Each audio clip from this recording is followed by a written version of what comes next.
વાત છે ભાજપને આ વખતે મુકેશભાઈએ તો પડકાર ફેંક્યો છે, પરંતુ ગેનીબેન ઠાકોરના ગઢથી સમાચાર મળી રહ્યા છે. ગેનીબેન ઠાકોરના ગઢમાં પણ ગાબડું પડી ગયું છે. અહીંયા આગળ ગેનીબેન કે જેઓ પ્રચાર પ્રસારમાં પાછળ નથી રહ્યા, ભાભર નગરપાલિકામાં લહેરાયો છે કેસરીઓ. બિલકુલ, ભાભર નગરપાલિકામાં કેસરીઓ લહેરાયો છે. તમામ વોર્ડમાં ભાજપના ઉમેદવારનો વિજય થયો હોવાની અહીંયા વિગતો મળી રહી છે.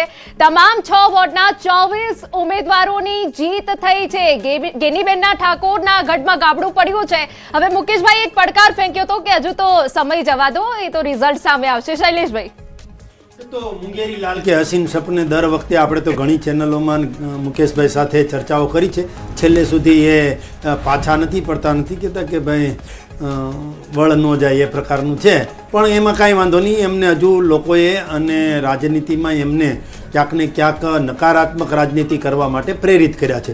હજુ એમણે વિપક્ષમાં રહેવાનું છે અને ઘણો ટાઈમથી વિપક્ષમાં છે અને માતાજીની દયાથી ઠેઠ સુધી 2027માં પણ એ મુકેશભાઈ અને મુકેશભાઈના વડવાઓ કોંગ્રેસીઓ વિપક્ષમાં જ રહેશે. પણ મને દેખાય છે સિદ્ધાર્થ કે જ્યાં જોઈએ ત્યાં કેસરીઓ લહેરાય છે.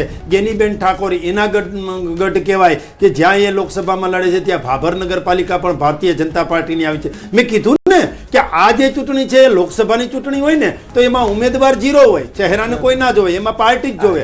જ્યારે તાલુકા પંચાયત ને જિલ્લા પંચાયત આવે તો જિલ્લા પંચાયત ને તાલુકા પંચાયતમાં ચહેરો પણ જોવાય. અને મુકેશભાઈ પણ એ જ કહે છે કે હાઇલાઇટ થાય છે, તો દેખાડો. તમે એ બોલતા નથી, શૈલેષભાઈને જ બોલ કરવા દો છો. કદાચ એવું કહેવું હતું. ભાવનગરની સમાચાર છે, હોમ ગ્રાઉન્ડમાં અહીંયા ગાબડું પડ્યું છે. ભાભર નગરપાલિકામાં ભાજપનો ભગવો લહેરાયો છે. તમામ 6 વોર્ડમાં ભાજપનો વિજય થયો છે. આપણે મુકેશભાઈને હવે પોતાની વાત મૂકવા માટે થોડો સમય આપી દઈએ. જો આ ગેનીબેનના જે હોમ ગ્રાઉન્ડમાં ગાબડું આવી બધી જે વાતો છે ને, એ બધી વાતો માત્ર ને માત્ર છે ને આ લોકોના ભ્રામક પ્રચાર હિન્દુ મુસલમાનના એના હિસાબે છે ને પેલા મંત્રી સ્વરૂપજી ઠાકોર છે ને એમને તાત્કાલિક મંત્રી બનાવી દેવામાં આવ્યા, બરાબર, ધારાસભ્ય થયા તરત.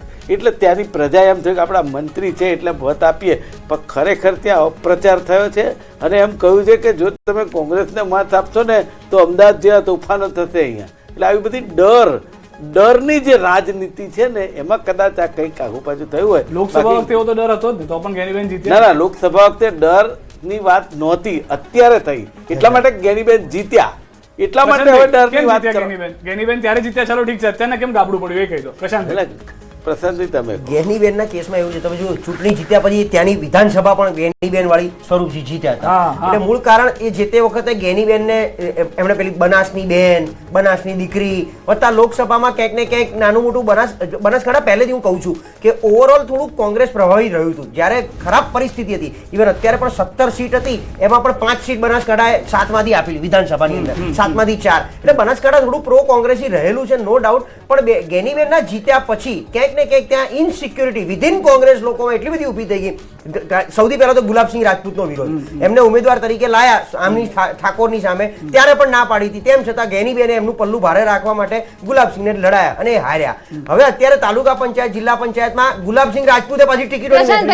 પ્રશાંતભાઈ, એક સરસ સમાચાર અહીંયા સામે આવ્યા. બાપુનગરમાં કાંટાની ટક્કર અહીંયા જોવા મળી રહી છે. 2 પર કોંગ્રેસે, 2 પર ભાજપની જીત થઈ છે. બાપુનગરથી અહેવાલ સામે આવ્યા છે કે જ્યાં કાંટાની ટક્કર છે, કોઈ આગળ નથી. 2 પર કોંગ્રેસ છે અને 2 પર ભાજપની જીત થઈ છે.